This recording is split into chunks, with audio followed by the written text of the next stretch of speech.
I'll be the blade in your hands. Di sebuah rumah yang sederhana, tinggallah seorang remaja perempuan dengan adik laki-lakinya. Kakak perempuan itu bernama Hanabi. Hanabi merupakan murid dari Scarlet Ninja, sedangkan adiknya bernama Mike. Adiknya memiliki keahlian dalam bidang mekanik, sehingga dalam usianya yang masih kecil, si Mike mampu membuat beberapa alat yang sangat canggih. Salah satunya adalah jam tangan sebagai hadiah untuk kakaknya, yang dimana jam tangan itu akan mengingatkan Hanabi supaya tidak lupa makan saat ia sedang latihan. Di samping itu, kehidupannya sebagai kakak Mike, Hanabi sejak kecil adalah murid dari perguruan ninja Scarlet Shadow. Berkat kehebatannya, si Hanabi menjadi ninja terbaik nomor 2 setelah Hayabusa, yang mendapatkan julukan Shadow Ninja. Kesibukannya itulah yang membuat Hanabi jarang pulang dan menjaga adiknya. Meskipun begitu, Hanabi sangat sayang dengan adiknya, karena baginya Mike adalah satu-satunya keluarga yang dia miliki. Dan saat itu adiknya pun bertanya sama Hanabi tentang apa pendapat kakaknya jika ia menjadi orang jahat. Mendengar hal itu, Hanabi pun hanya bisa terdiam tanpa bisa menjawab pertanyaan dari adiknya.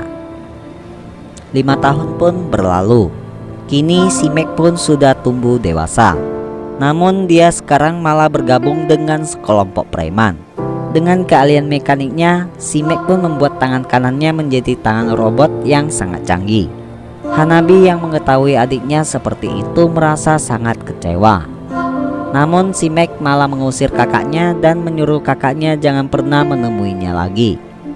Tahun-tahun pun berlalu. Di sebuah malam yang tenang di pusat kota, preman yang dipimpin oleh Mike membuat masalah dan menyerang para warga dengan robot yang dibuat oleh Mike. Tujuan mereka adalah menghancurkan seluruh isi kota itu. Namun tak lama setelah itu, anggota Cyber Squad pun datang melawan para penjahat itu. Dimulai dari Rafaela. Serangannya pun berhasil menghentikan para penjahat itu. Dan si Layla pun datang membantu Rafaela, kemudian disusul sama Johnson. Namun preman itu mencoba untuk kabur.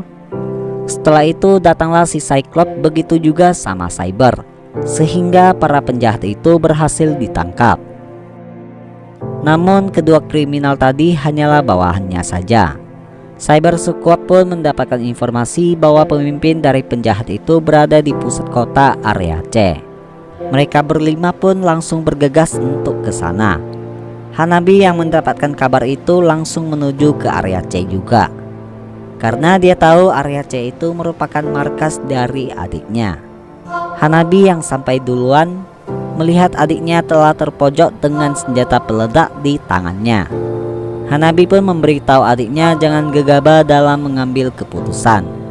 Namun ketika anggota cyber telah tiba di tempat itu dan langsung mengepung adiknya, adiknya pun memilih menyelesaikan masalahnya dengan caranya sendiri, yaitu melakukan bom bunuh diri. Seketika itu Hanabi pun teringat akan masa lalunya dengan adiknya. Ia sangat sedih karena kehilangan orang yang sangat disayanginya. Hal itu pun membuat Hanabi nekat dan langsung menyerang para anggota cyber. Ia langsung turun di tengah para anggota cyber dan langsung menyerang membabi buta. Namun hal itu hanya sia-sia. Pertarungan pun berakhir dengan sengit. Ketika sadar, dia berada di atap gedung dan diselamatkan oleh Gusion, yang merupakan kapten dari Squad Venom. Ia pun memberitahu kepada Hanabi bahwa ia tidak akan mampu mengalahkan anggota cyber, kecuali jika dia mau bergabung dalam Squad Venom. Hanabi yang hatinya terpenuhi dendam memutuskan untuk bergabung dengan Squad Venom, dan dia akan membalaskan dendam adiknya kepada anggota cyber.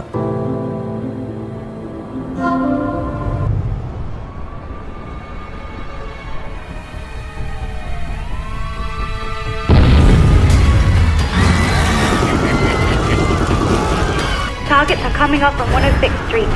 I'm in pursuit. Layla, are you in position? Ready when you are. Okay, let's go.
udah mimpi kan?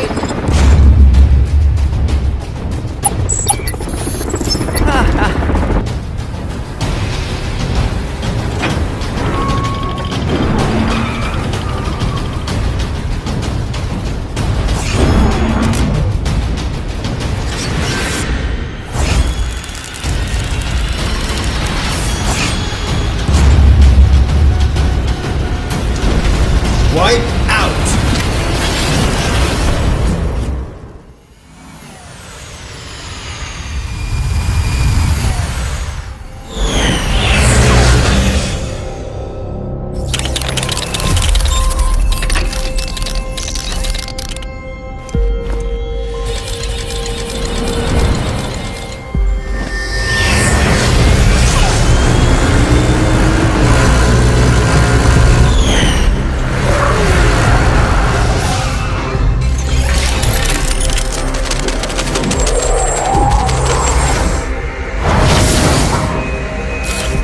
Here he comes. Ready to crack the party, Big Chief? Go!